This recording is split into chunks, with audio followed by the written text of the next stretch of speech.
23 years of being called the disappointment, 23 years of watching my brother Quentin get everything while I got nothing.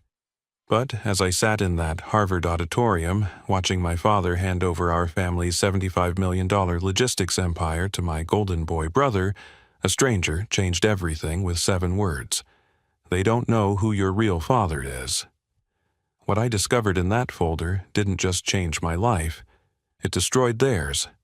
My name is Deacon Whitmore, or at least that's what I've been told my whole life.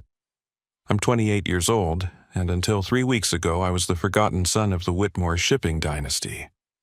You know the type of family I'm talking about, the ones with portraits in museum wings, summer compounds that have been in the family for generations, and enough money to make problems disappear with a phone call. Except I was their only problem they couldn't solve. My mother, Vivian Whitmore, is 52 years old and has never met a mirror she didn't love or a compliment she didn't expect. She runs charity galas the way generals run military campaigns, with precision, ruthlessness, and zero tolerance for imperfection.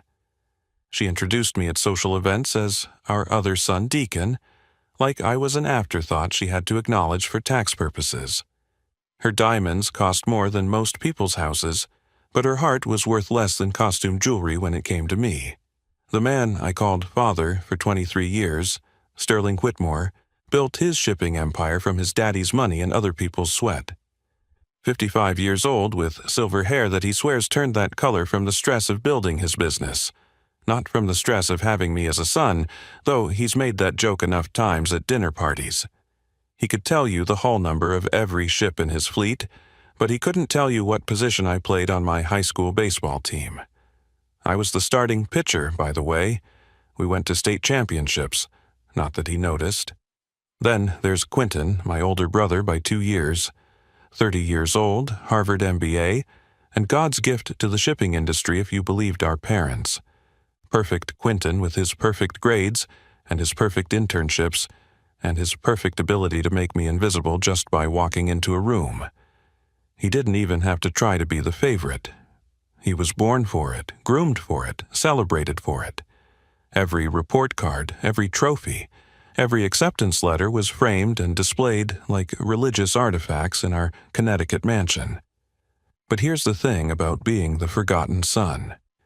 You learn to watch, you learn to listen, you learn to see things that people think they're hiding, like how Mother's smile never quite reached her eyes when she looked at Father, like how Father's jaw clenched every time someone mentioned children resembling their parents, like how Quentin's confidence was as fragile as spun glass, ready to shatter at the first real challenge.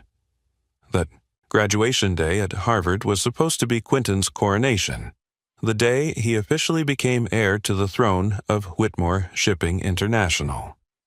The burgundy banners hung from every archway, the brass band played songs older than the buildings, and hundreds of America's finest families gathered to watch their children grab their golden tickets to the upper echelon of society.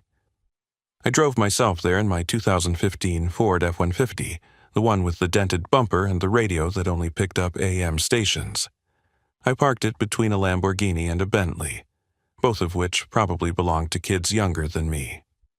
My suit was off the rack from Macy's, the same one I wore to every family function where my presence was required but not wanted.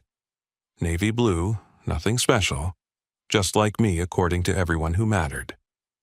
The usher looked at my invitation twice, like he couldn't believe a Whitmore would arrive alone and underdressed. He led me to my seat in the back row, so far from the stage I could barely make out the podium. My parents sat in the front row, of course, in seats reserved for families who donated buildings, not just tuition checks.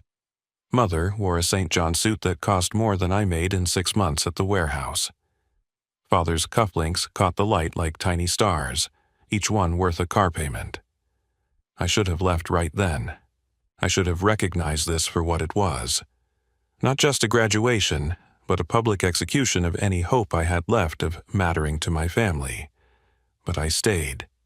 I stayed because somewhere deep in my chest, buried under years of disappointment, was a stupid, stubborn spark of hope that maybe, just maybe, they'd remember I existed. That spark was about to become a wildfire, and the woman walking toward me through the crowd was carrying the match. Nadira Castellano moved through the assembly like she owned every molecule of air in the building. Elegant, purposeful, and holding a manila folder that would reveal 23 years of lies. But I didn't know any of that yet. All I knew was that I was Deacon Whitmore, the useless son, sitting in the back row of my brother's Triumph, about to discover that everything I thought I knew about myself was a carefully constructed lie. And the truth was worth more than every penny of the Whitmore fortune. The ceremony was about to begin, the last ceremony where I'd ever be called a Whitmore. And honestly, I couldn't wait to see their faces when they realized what they'd thrown away. Growing up in the Whitmore family meant living in Quentin's shadow, except shadows are supposed to be dark and quiet, and Quentin's shadow was lit up like Times Square with constant celebration and praise. Our Connecticut estate sprawled across 40 acres of manicured perfection, with two distinct wings that might as well have been different universes. The east wing belonged to Quentin, a shrine to achievement with floor-to-ceiling displays of trophies, academic awards, and photographs of him shaking hands with senators, CEOs, and even a former president at some youth leadership summit. The West Wing was mine, decorated with participation ribbons and team photos where you had to squint to find me in the back row. "Quentin, show your Uncle Harrison your Harvard acceptance letter," Mother would say at every family gathering, her perfectly manicured fingers adjusting his collar like he was a prize show dog. Her diamond rings caught the light with every gesture, throwing tiny rainbows across the room that seemed to land everywhere except on me. Then she'd glance my way with that practiced smile that never quite reached her eyes. Deacon's still figuring things out. Some people just bloom later, don't they, dear? Uncle Harrison would nod politely, but I caught the pity in his eyes. The same look you'd give a three-legged dog that was trying its best to keep up with the pack. He'd pat my shoulder and slip me a $20 bill like I was 12 instead of 28, probably thinking he was being kind to the family failure. I worked at one of our family's shipping warehouses in Newark, and not in some executive training position either. I was a floor supervisor, which meant I loaded trucks, managed inventory, and dealt with union disputes over coffee breaks and overtime pay. Every morning, my alarm went off at 4:30 a.m., and I'd drive through the dark to get there before the first shift started at 6. My hands had calluses that makeup couldn't hide, and I knew every forklift operator, every dock worker, and every truck driver by their first name. "Why do you insist on embarrassing us?" Father said one evening at dinner, examining my hands like they were covered in something contagious. He'd noticed the grease under my fingernails that no amount of scrubbing could remove. "Your brother's about to graduate from Harvard Business School, and you're content being a common laborer? Someone needs to know how the actual business runs," I replied, cutting into my steak with more force than necessary. "Those trucks don't load themselves, and those workers don't manage themselves either." Quentin laughed, that easy, confident laugh of someone who'd never had to prove their worth. He adjusted his Rolex, the one Father gave him for getting into Harvard, making sure the gold caught the candlelight. "That's what we hire people for, little brother. Leaders don't need to get their hands dirty. They need vision, strategy, the ability to see the big picture." "Hard to see the big picture when you've never looked at the small details," I shot back. Mother's fork clinked against her plate, the sound sharp as a judge's gavel. "Deacon, please, let's not ruin dinner with your warehouse wisdom. Quentin's professor says he has the best strategic mind in his class." Of course he did. Quentin's professors had been saying he was the best since pre-kindergarten, when he finger-painted a blob that Mother swore looked like a Monet. Meanwhile, I could rebuild a diesel engine blindfolded. But that wasn't the kind of talent that got framed and hung in the family gallery. The graduation invitation arrived on a Tuesday, delivered by courier like it was a court summons.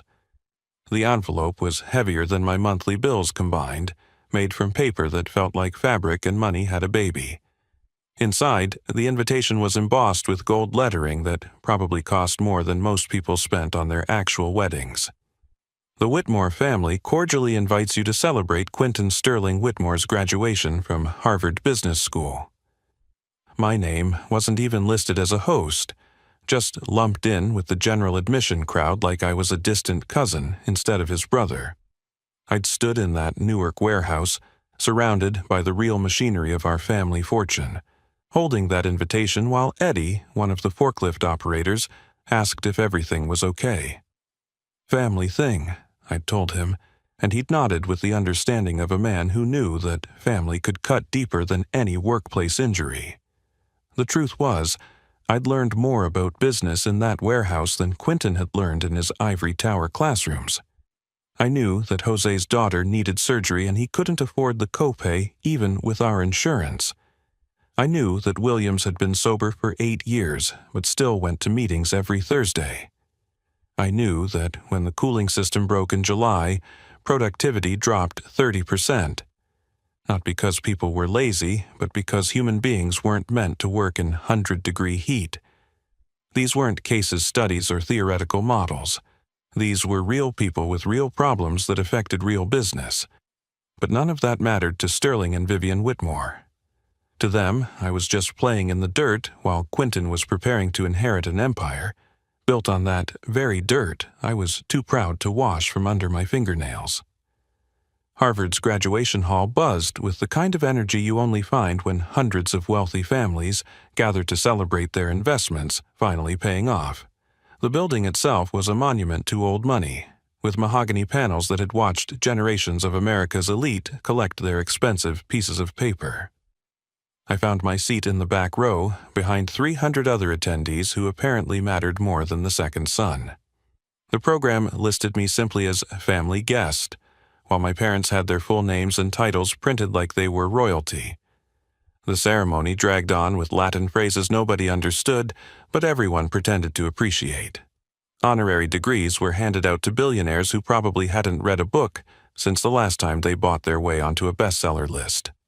Then finally, after what felt like hours of self-congratulation, Quentin walked across that stage. Mother actually stood up and applauded, her Cartier bracelet catching the light as she clapped. Father's chest swelled with the kind of pride I'd only seen when he closed multi-million-dollar deals. The dean shook Quentin's hand like he was greeting a future president, and why not? In their world, money and power were the same thing, and Quentin was about to have both. After the ceremony, we moved to the grand ballroom for the reception. Crystal chandeliers hung from a ceiling painted with Renaissance-style murals, and waiters in white gloves circulated with champagne that probably cost more per bottle than most people's car payments. I grabbed a glass and found a corner where I could watch the show unfold. Quentin worked the room like a politician, shaking hands and accepting congratulations with the practiced ease of someone who'd been preparing for this moment his entire life. Then Father clinked his champagne glass with a gold pen, the sound cutting through the chatter like a bell. Sterling Whitmore didn't need to ask for attention. He commanded it simply by existing in a space. "Ladies and gentlemen, if I could have a moment," he began, his voice carrying the authority of a man who'd never been interrupted in his life. "Today isn't just about celebrating my son's Harvard degree, though that alone would be worth all this fuss." Polite laughter rippled through the crowd. Mother stood beside him, her hand on his arm in a gesture that looked supportive but was probably just steadying herself after her fourth glass of champagne. "Today is about the future," Father continued, his voice growing stronger. "The future of Whitmore Shipping International, a company my father built from nothing and that I've expanded into a $75 million enterprise." My stomach tightened. I knew where this was going, but hearing it announced publicly was like watching a car accident in slow motion. "It gives me great pleasure to announce that Quentin will inherit everything." He paused for effect, his eyes scanning the crowd but never finding mine. "The company, our 12 vintage car collection, including the 1965 Ferrari that once belonged to Steve McQueen, our Manhattan penthouse on Central Park West, the house in the Hamptons where we summer, and yes, even the Connecticut estate where both boys grew up. Both boys, that's how he referred to us. Quentin by name, me as an afterthought. To the future CEO of Whitmore Shipping International. Father raised his glass higher, and the room erupted in applause. Business partners rushed forward to shake Quentin's hand. Mother kissed his cheek, leaving a lipstick mark she immediately wiped away with her thumb in that motherly gesture I'd seen 1,000 times but never experienced myself. Photographers captured the moment for the society pages, the flash of cameras creating a strobe effect that made everything feel surreal. And I sat there, invisible, holding a glass of champagne that suddenly tasted like battery acid mixed with disappointment. Nothing. The word escaped my lips as a whisper. 23 years of loyalty, of work, of trying, and I get nothing? That's when I saw her. She moved through the crowd with a purpose that made everyone else look like they were standing still. Navy dress, elegant but understated, silver hair pulled back in a way that suggested she had better things to do than worry about fashion. Her green eyes locked onto mine from across the room, and she walked straight toward me like a guided missile finding its target. The crowd seemed to part for her without realizing they were doing it. She had that kind of presence that made people step aside instinctively, the way you'd move for someone carrying something dangerous. She stopped directly in front of me, close enough that I could smell her perfume, something expensive but not overwhelming. "Deacon Whitmore?"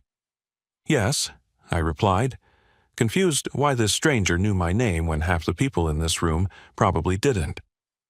She placed a manila folder in my hands with the kind of deliberate motion that suggested this was more than just paperwork.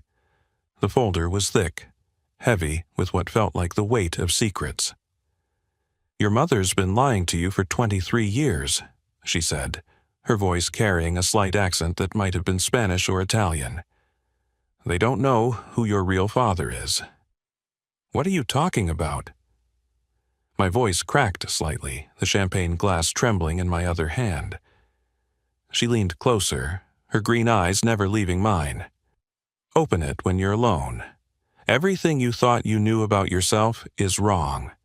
Your real inheritance isn't here in this room full of peacocks pretending to be eagles. It's waiting for you in Miami." "Who are you?" I managed to ask, but she was already turning away. "Someone who's been waiting 23 years to deliver that folder," she said over her shoulder. "Your real family sends their regards." Then she vanished into the crowd as quickly as she'd appeared, leaving me standing there holding a folder that felt like it might contain either my destruction or my salvation. Around me, the party continued. Quentin was posing for photos with the dean. Mother was telling someone about their renovation plans for the Hampton house. Father was discussing stock portfolios with his golf buddies. And I stood there, invisible as always, but now holding something that would make them all see me clearly for the first time in their lives. I left the reception immediately, walking past the valet station where teenagers in red jackets were juggling keys to cars worth more than houses.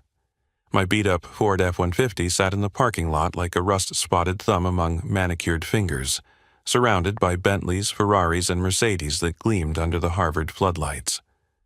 I climbed into my truck, locked the doors, and turned on the dome light that flickered twice before staying on, just bright enough to read by. My hands shook as I opened the folder. The first document was a DNA test from 2001.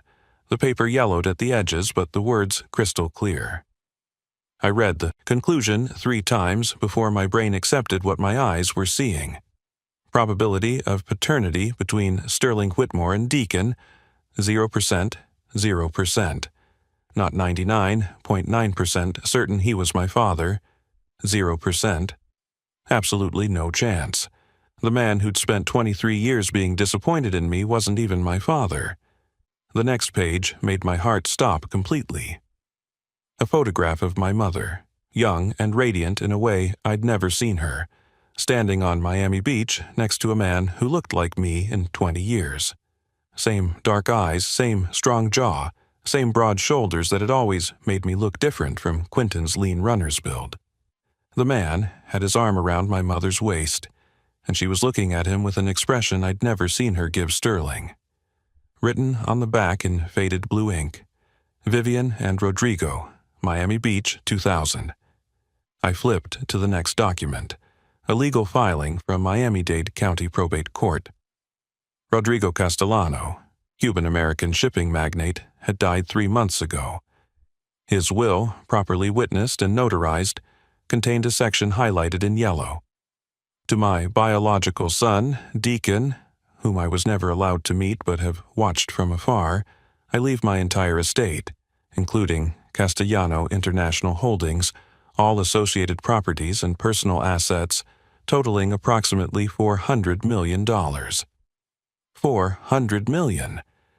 I read the number again. That wasn't a typo.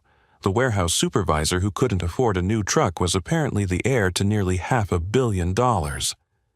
But the final page was what broke me. A letter in my mother's handwriting, the same elegant script that had signed dismissive notes to my teachers and cold birthday cards with just her name. No love preceding it. Rodrigo. Sterling can never know about that night. He's sterile from his racing accident in college, but he doesn't know it yet. The doctors told me privately when we were trying to conceive. I'm pregnant with your child, but this baby will be raised as a Whitmore. The Whitmore name opens doors. Your money never could. Don't contact me again. Your money means nothing compared to the social standing Sterling provides. The child will have everything that matters. Vivian. Everything that matters. Apparently, that didn't include the truth or a father who actually wanted me. My phone rang, Mother's ringtone playing that classical piece she insisted was sophisticated. I stared at her name on the screen for a moment, then answered.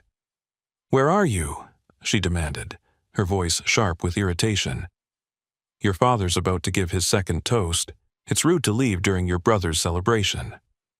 "He's not my father," I said quietly, each word deliberate and clear. Silence stretched between us for so long I thought the call had dropped.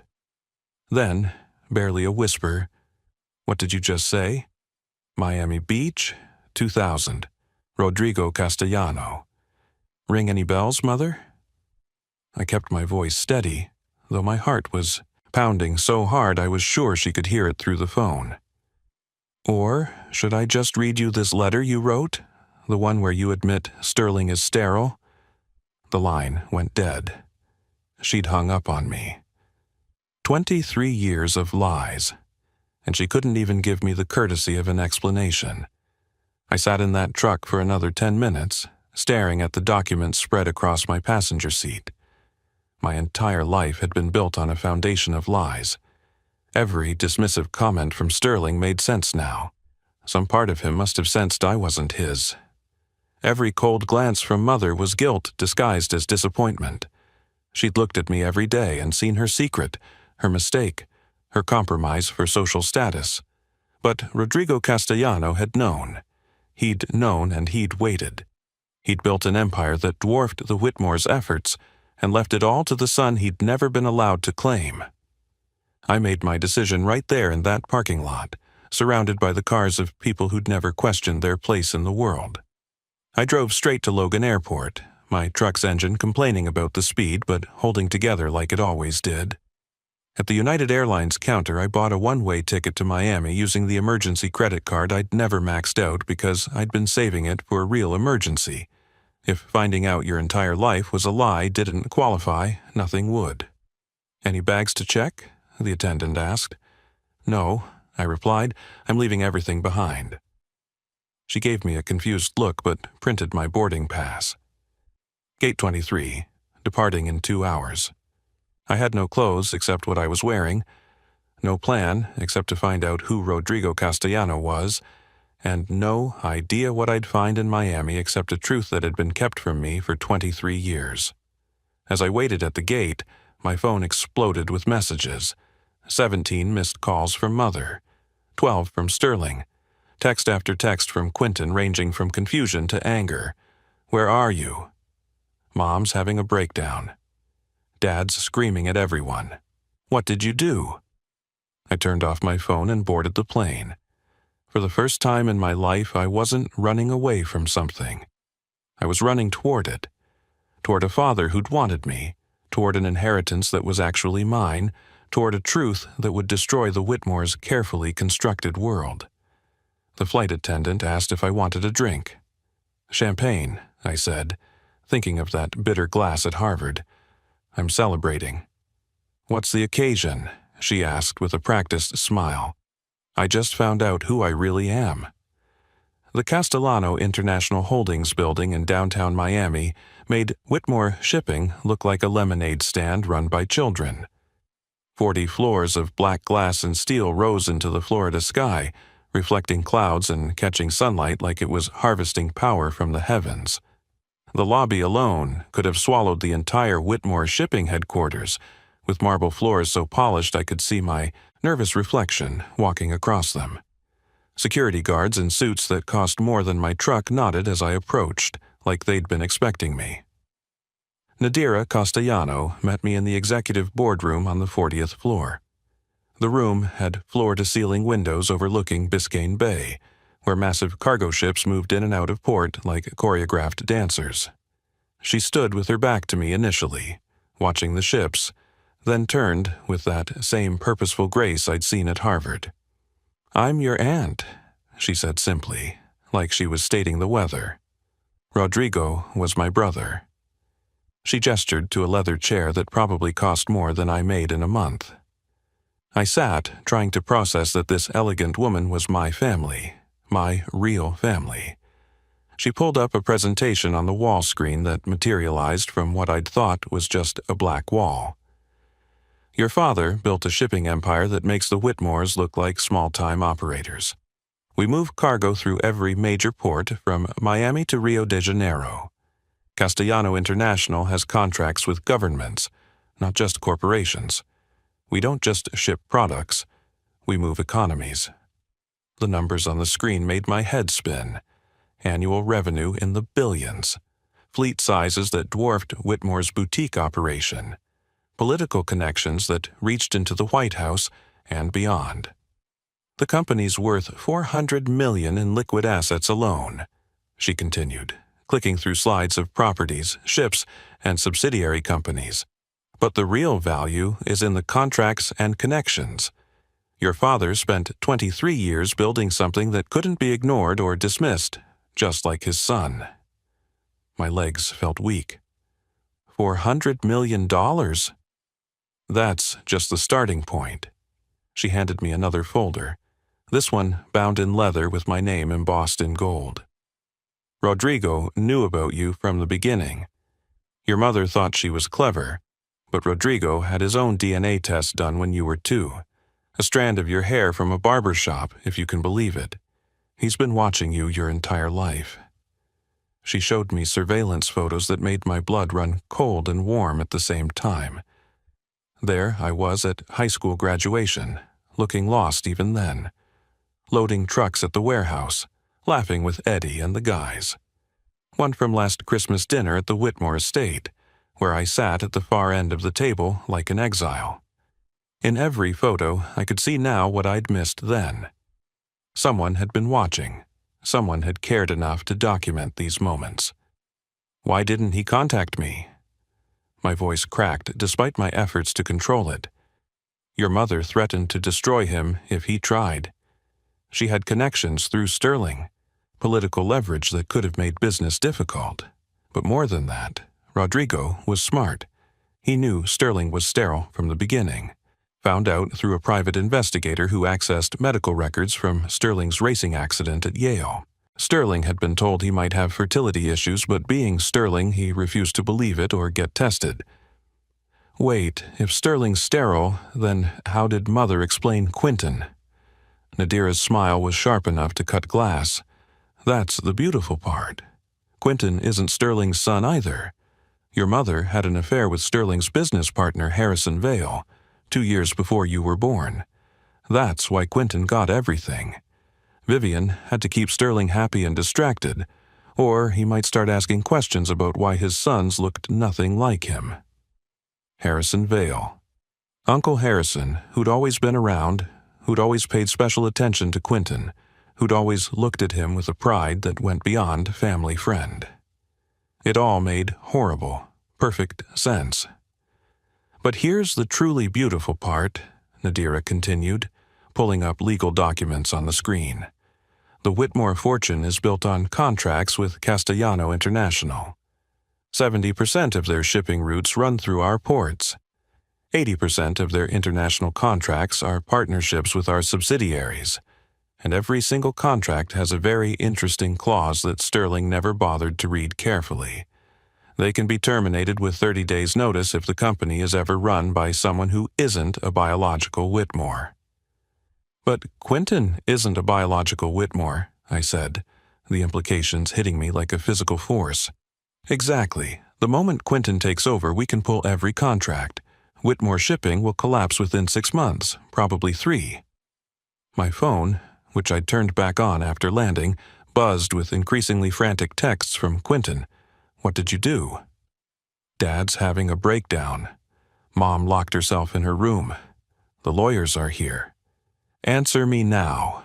Nadira placed a pen in front of me, a Mont Blanc that weighed more than seemed possible for something so small.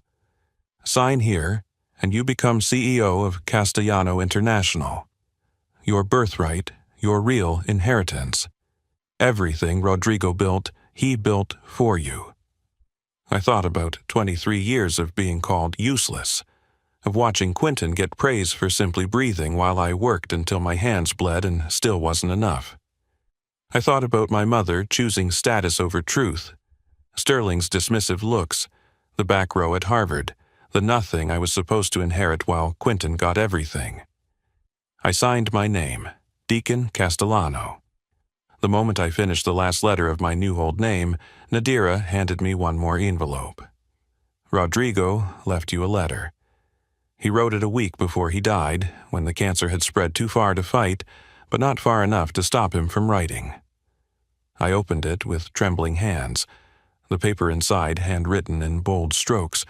My son, I've waited your entire life to give you what was always yours. I watched you build character in that warehouse while your brother built ego in Harvard. You learned the value of hard work while he learned the art of entitlement. You became a man despite them, not because of them. I'm sorry I couldn't be there, but I made sure you'd have everything in the end. Blood doesn't make family, but it does make heirs. Welcome home, your real father, Rodrigo. I read it 3 times, memorizing every word, every loop of his handwriting, every place where the pen had pressed harder with emotion. This stranger, this man I'd never met, had been more of a father in death than Sterling had been in life. 3 weeks later, I stood in my new office overlooking the Miami harbor, watching Castellano ships move in and out of port like pieces on a chessboard I now controlled. The morning sun painted the water gold, and I could see our logo on everything from massive container ships to the trucks loading at the docks below. My secretary knocked, a professional sound that still made me look up in surprise that I had a secretary at all. Mr. Castellano, your visitors are here. I'd been expecting them. Send them in. Sterling and Vivian Whitmore walked in, looking like they'd aged 10 years in 3 weeks. Mother's perfect makeup couldn't hide the dark circles under her eyes, and Sterling's silver hair seemed thinner. His powerful presence diminished like air slowly leaking from a balloon. They stood in my office, taking in the obvious wealth and power of the space, and I saw the exact moment they realized their son, their failure, their disappointment, now held their fate in his hands. "Deacon," Sterling started, his voice broken like I'd never heard it before. "We need those contracts." "No," I said simply, turning from the window to face them. "You need those contracts. I don't need anything from you anymore." Mother's perfect composure finally cracked like expensive china hitting concrete. I did what I thought was best. The Whitmore name meant everything. You have to understand. the opportunities it provided, the doors it opened. It meant everything to you. To me, it meant nothing but pain, rejection, and 23 years of being told I wasn't good enough for a name that wasn't even mine to begin with. Please, Sterling begged. And I'd never seen him beg for anything in his life. Quentin doesn't know. He doesn't deserve to lose everything because of our mistakes. I thought about that for a moment, really considered it. Quentin, despite being the golden child, had never been intentionally cruel. He'd been oblivious, privileged, and dismissive, but not cruel. He was a victim too, in his own way, raised to believe a lie just like I was. "I'll make you a deal," I said, moving to sit behind my desk, the power dynamic clear. "I'll keep the contracts for 1 year. In that time, Quentin needs to work in your warehouses. Real work. Loading trucks, handling inventory, learning the actual business from the ground up. No special treatment, no shortcuts, no executive fast track. He punches a clock like everyone else. If he lasts the full year without quitting, if he actually learns what I learned, I'll extend the contracts. If he quits or you intervene to make it easier for him, I pull everything immediately." They exchanged glances, 28 years of marriage compressed into a single look of defeat. "He won't last a month," Sterling said quietly. "Then you better hope he inherited more from Harrison Vale than just his eyes," I replied, watching the final piece of truth hit them. Mother gasped. "You know about Harrison." "I know about everything. Rodrigo was very thorough. Did you think you were the only one who could keep secrets? The difference is, Rodrigo's secrets were waiting to set me free. Yours were chains keeping everyone prisoner." They had no choice but to agree to my terms. As they turned to leave, Mother stopped at the door. "Do you hate us?" she asked, not turning around. "No," I said honestly. "Hate would mean you still have power over me. You're just strangers who happened to raise me." The last time I saw Quentin, he was wearing work boots and a uniform with trainee stitched on the pocket, standing in the same Newark warehouse where I'd spent 3 years. His soft hands were already blistering from the work, sweat staining his collar by noon. But for the first time in our lives, he looked at me with something approaching respect, maybe even understanding. "You knew, didn't you?" he asked during lunch break, sitting on the same loading dock where I used to eat with Eddie and the guys. "This whole time you knew you'd win in the end." "No," I admitted, handing him a bottle of water. "I just knew that being called useless was better than being useless. Every insult, every dismissal, every time they celebrated you while ignoring me, it was all building something they never expected. Strength. Real strength. Not the kind you buy with money or inherit with a name." He nodded slowly, looking at his blistered hands. "Maybe it's my turn to build some. Maybe it is. Nadira was right about one thing. Blood doesn't make you family, but it does determine inheritance. The Whitmores gave Quentin everything they had to give. Money, status, hollow praise, and a lie he'd have to live with forever. But Rodrigo Castellano, a man I never met, gave me something worth more. He gave me the truth, a purpose, and the knowledge that I was wanted, watched over, and worthy even when no one else believed it. The warehouse supervisor who was called useless now controls one of the largest shipping empires in the Americas. The golden boy works the loading dock, learning what sweat equity really means. And the parents who played God with their children's lives discovered that karma keeps perfect records and always collects its debts with interest. Sometimes the best inheritance isn't what someone gives you. It's what you become when they give you nothing at all. Every slight becomes strength. Every dismissal becomes determination. And every moment you're made to feel worthless becomes fuel for the fire that eventually burns down their house of lies. But I kept that folder, the one that changed everything. Because every morning, when I sit in my Miami office watching the sunrise paint the Atlantic in shades of gold and possibility, I read Rodrigo's letter one more time. Not for the money or the power, but for 5 words I waited 23 years to hear. Welcome home, my real son. Those words mean more than $400 million. They mean more than 40 floors of glass and steel. They mean that somewhere, someone saw my worth when everyone else saw waste. Someone believed in me when I was trained not to believe in myself. Someone loved me enough to wait, to watch, and to ensure that truth would eventually win. The Whitmores taught me how to survive neglect. Rodrigo Castellano made sure I'd thrive because of it. And that's the greatest inheritance of all. Knowing that sometimes the family that throws you away is just clearing the path for the family that's waiting to claim you. If you enjoyed this story about discovering your true worth and finding where you really belong, please give this video a thumbs up. It really helps other people find these stories of triumph over family betrayal. Share it with anyone who needs to hear that their worth isn't determined by those who refuse to see it. And don't forget to subscribe to the channel and hit that notification bell so you never miss our next story. Drop a comment below telling me what you would have done if you discovered your entire life was built on lies. Would you forgive, or would you take your revenge? I read every single comment, and your thoughts inspire our next stories. Until next time, remember, sometimes the best revenge is becoming everything they said you never could be.